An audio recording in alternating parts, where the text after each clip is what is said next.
మనల్ని మోసం చేసి వాళ్ళు సంపాదించిన డబ్బు తనలో అంత హాని పెంచింది అని ఆ డబ్బుతోనే ఆవిడ చూడని డబ్బా సార్, ఆవిడ చూడని డబ్బా సార్, ఆవిడ చూడని డబ్బా సార్.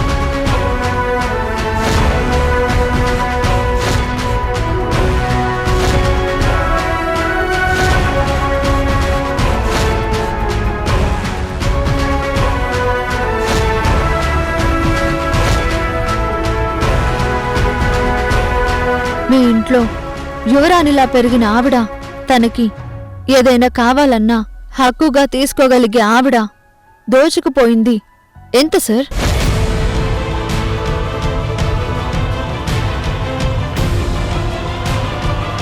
ఓ సారీ, ఆవిడ భర్త గారు దోచుకుంది ఎంత సార్?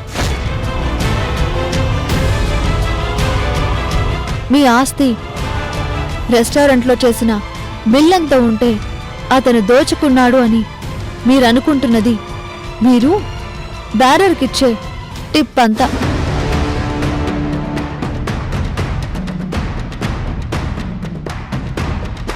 క్షమించండి సార్, ఇదంతా మీకు తెలియదనో తెలుసుకునే తెలివి మీకు లేదనో నేను చెప్పడం లేదు. నిజాలు చెప్పే ప్రయత్నం చేస్తున్నాను.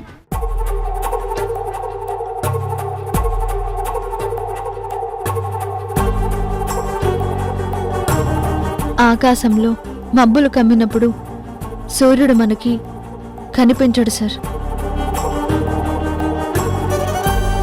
అంటే సూర్యుడక్కడ లేడని కాదు సార్.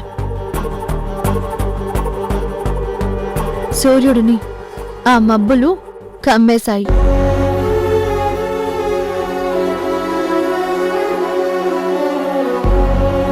మన కళ్ళ ముందు అబద్ధం గోడంత గట్టిగా ఉంటే వెనక ఉన్న నిజం ఎలా కనబడుతుంది సార్? అంటే ఏంటి ఇప్పుడు? నేను అబద్ధాన్ని నమ్ముతున్నాను అంటావా? నిజాన్ని తెలుసుకోలేకపోతున్నాను అంటావా?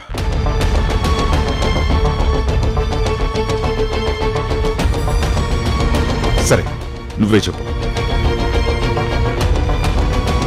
అతను మా బిజినెస్ సీక్రెట్స్ ని లీక్ చేసి అవతల వాళ్ళ నుంచి డబ్బు తీసుకోలేదు అంటావా?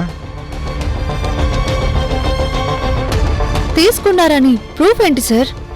అహల్య చెప్పింది. ప్రూఫ్ ఏంటి సార్? అహల్య చెప్పిందని చెప్తున్నాను కదా. అదే సార్, ప్రూఫ్ ఏంటి అని.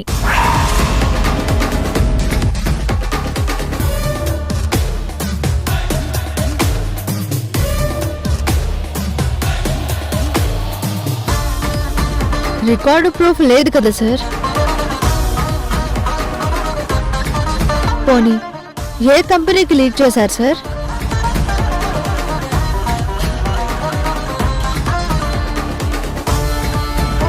పోనీ ఎన్ని కోట్లు డీల్ చేశారు సార్?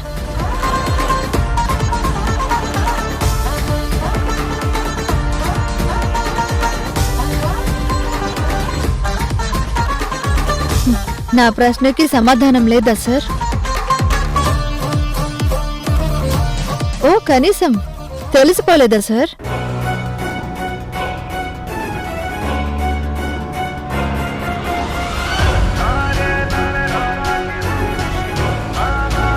తెలుసుకోవాలని అనిపించలేదా సార్? మీకెందుకు తెలుసుకోవాలి అనిపించలేదో చెప్పనా సార్?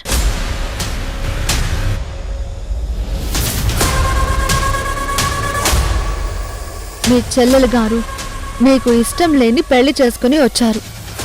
మీ దృష్టిలో తప్పు చేశారు.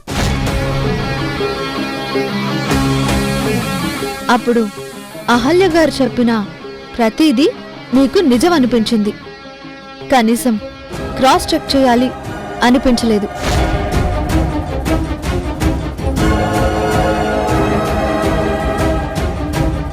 అంటే ఏంటి ఇప్పుడు? మా చెల్లి తప్పు చేసిందంటావా అని నేననలేదు.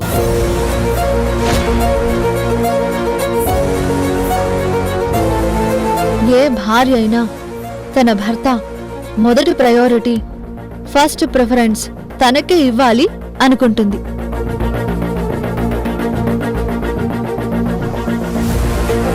మీకు మీ చెల్లిగారంటే అమితమైన ప్రేమ ఉండటం వల్ల అది జరిగి ఉండదు. అందుకే అవకాశం దొరికింది, వాడుకుంది.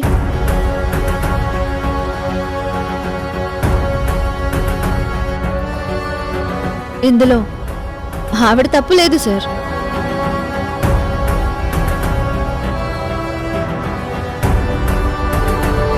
తప్పంతా మీదే మీదే మీదే.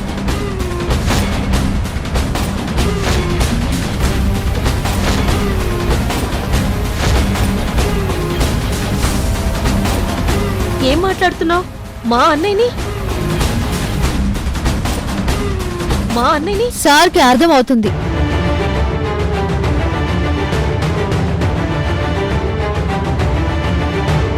ఇదంతా ఆయన దృష్టిలో మంచి అనిపించుకోవాలనే.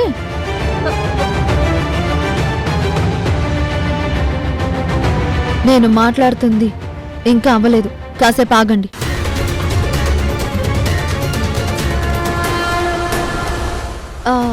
ఇంకోటేంటి సార్?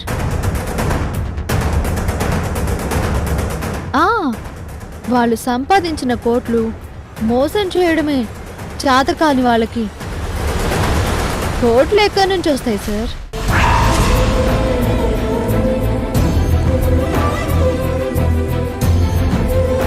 మీ చెల్లెలు గారిని పెళ్లి చేసుకున్న సుబ్రహ్మణ్యం గారు ఆవిడ్ని మీకు దూరం చేశారనే బాధలో సంవత్సరానికి చనిపోయారు.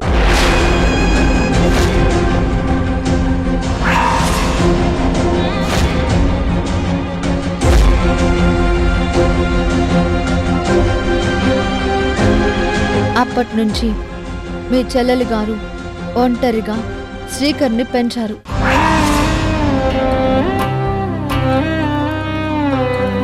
ఇప్పుడు కూడా ఆవిడ మీకు దగ్గర అవ్వాలనుకునేది శ్రీకర్ని మీ ఆస్తులకి దగ్గర చేయాలని కాదు సార్. ఆవిడ చావుకి దగ్గరయ్యారు కాబట్టి.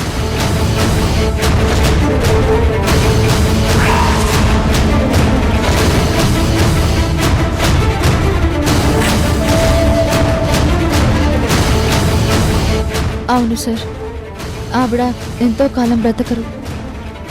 డాక్టర్తో మాట్లాడాను, ఫైనల్ స్టేజ్ అన్నారు.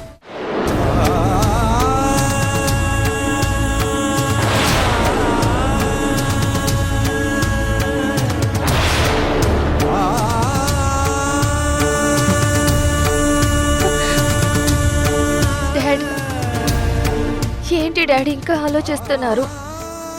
ఇంకా మీకు మావయ్య తప్పు చేశాడనే అనిపిస్తుందా?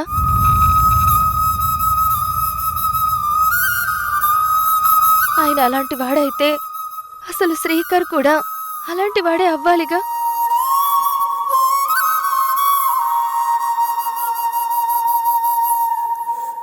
ఎన్ని సంవత్సరాలుగా మన దగ్గర పనిచేస్తున్న శ్రీకర్ ఏ రోజు ఏ తప్పు చెయ్యలేదు. తను తప్పు చెయ్యకపోగా ఎక్కడైనా ఏదైనా తప్పు జరిగినా మీ ముందుకు తెచ్చేవాడు.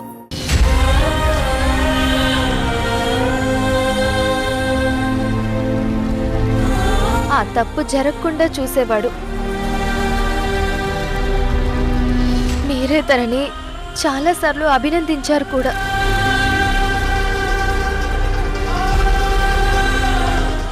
మనం కూడా ఏదో ఒకటి మాట్లాడాలి, లేదంటే తక్కువైపోతాం.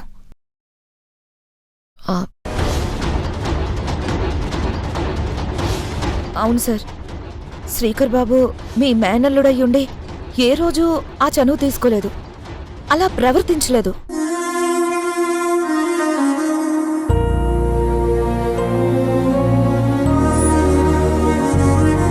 అవును డాడ్, శ్రీకర్ బావ ఈ జాబ్ చేయడానికి మన దగ్గరికి రావడానికి కారణం అత్తయ్యని నిన్ను కలపడానికే అయ్యుంటుంది.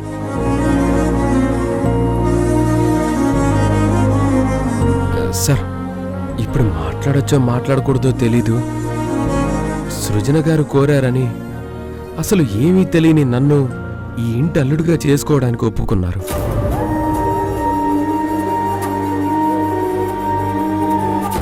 అలాంటిది ఆవిడ మీ చెల్లెలు సార్. మీతో కలిసి రక్తం పంచుకొని పుట్టారు.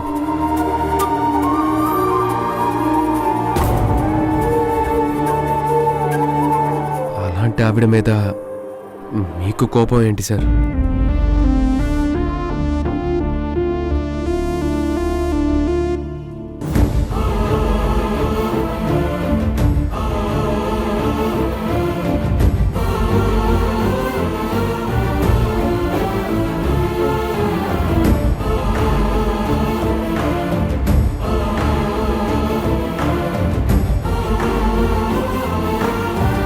తారా, సార్,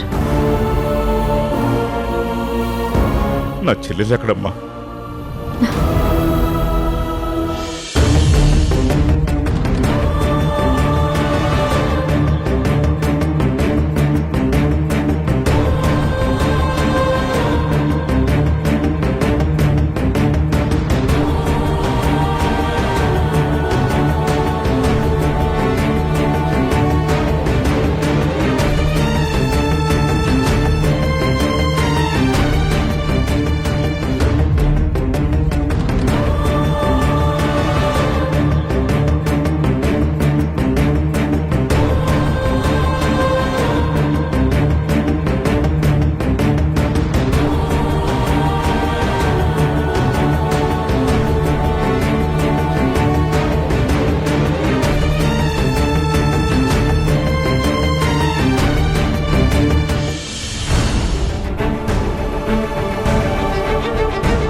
ఎందుకు చెప్పలేదురా?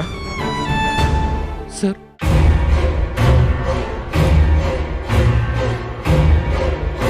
నువ్వు సరస్వతి కొడుకువని నాకెందుకు చెప్పలేదు?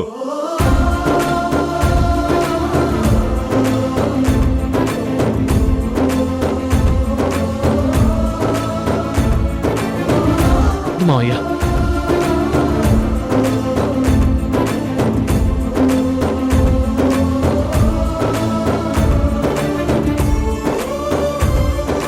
మీ అమ్మకి ఇలా ఉందని, నిన్ను పెంచడానికి ఇంత కష్టపడిందని ఈ మావయ్యకి చెప్పాలని అనిపించలేదా?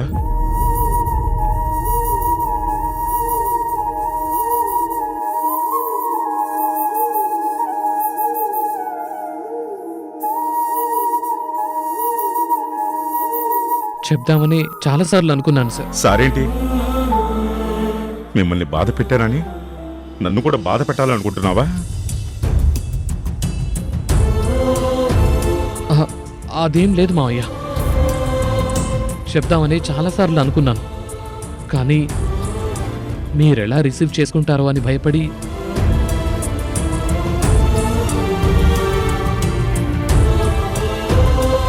తప్పు నాదేరా. ఆవేశంలో ఆలోచించటం మర్చిపోయాను. నన్ను క్షమించు శ్రీకర్. అయ్యో మావయ్య, ఏంటిది?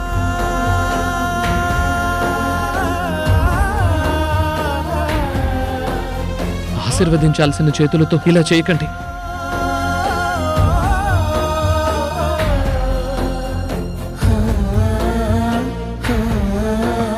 డాక్టర్, మా చెల్లెలికి ఎలా ఉంది? మీరు మా మావయ్య డాక్టర్. ఓ సరస్వతి గారు అన్నయ్య. అవును డాక్టర్. సిచ్యువేషన్ క్రిటికల్గానే ఉంది.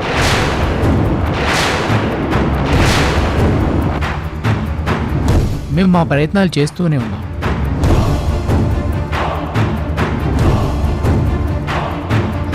డాక్టర్, ఎంత ఖర్చైనా పర్వాలేదు, ఆవిడ బతకాలి. అలాగే అమ్మా, మా ప్రయత్నం మేము చేస్తాం.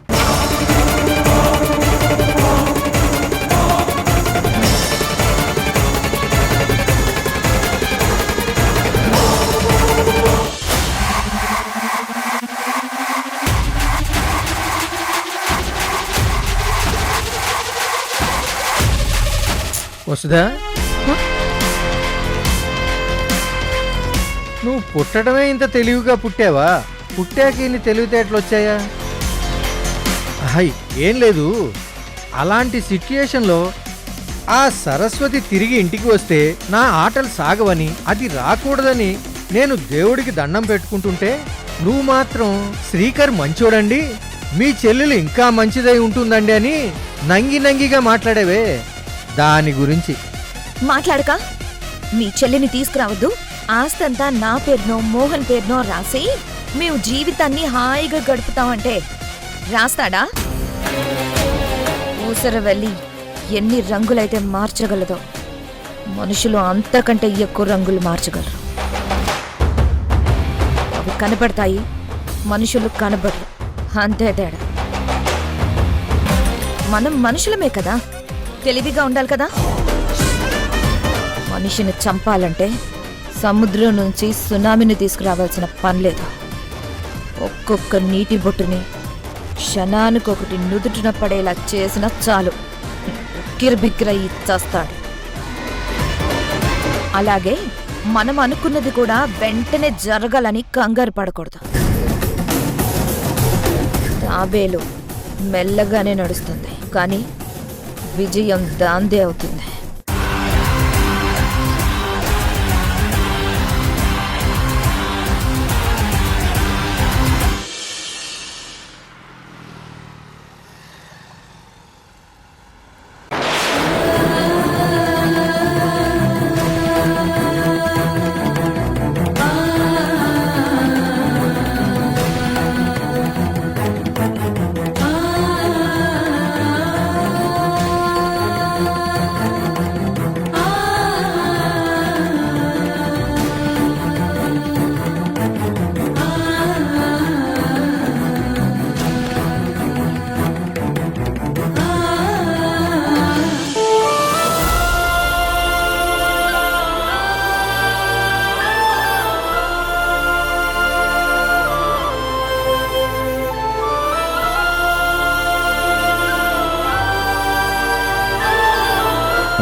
డాక్టర్,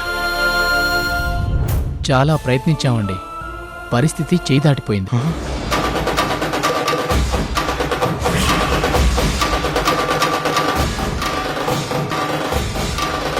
ఆవిడ మనసు ఏదో బాధగా ఉంది,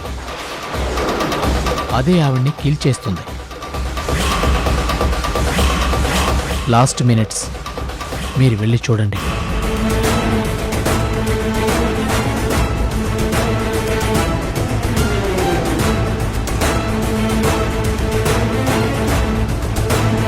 అమ్మ సరస్వతి, అమ్మ సరస్వతి, సరస్వతి. నీరై కరిగిందా నీ ఎదలో ఆనలుపో, ఏరై కదిలిందా అనుబంధం వైపు, అన్నా అని నువ్వు పిలిచే ఆ పిలుపు, రక్షాబంధముగా నీ తోడై నడుపో. వచ్చావా అన్నయ్య, ఈ చెల్లెలి కోసం, ఈ చెల్లెలి కోసం వచ్చావా?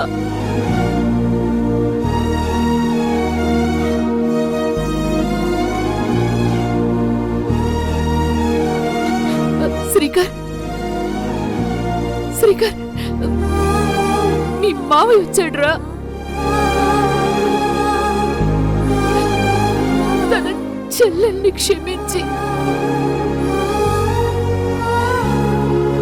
చెల్లెలు చేసిన తప్పుని మన్నించి నా కోసం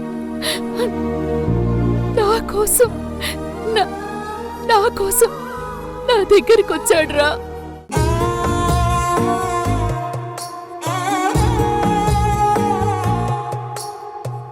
తప్పు చేసింది నువ్వు కాదమ్మా, నేను. కన్న బిడ్డలా కాపాడుకోవాల్సిన నీ మీద కన్నెర చేశాను.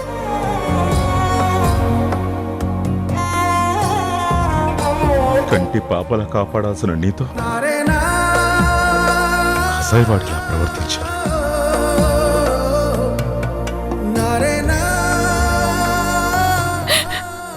అమ్మా, నన్ను క్షమించమ్మా. అయ్యో అన్నయ్య,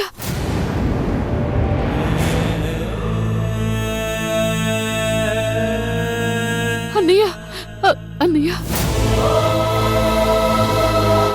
నిన్ను క్షమించడం ఏంటన్నయ్యా?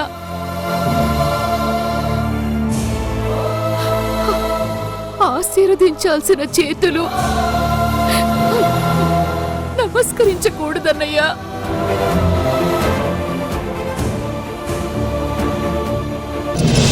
అన్నయ్య, కాదనవనే నమ్మకంతో ఆఖరి కోరిక కోరుతాను. అమ్మా చెప్పమ్మా.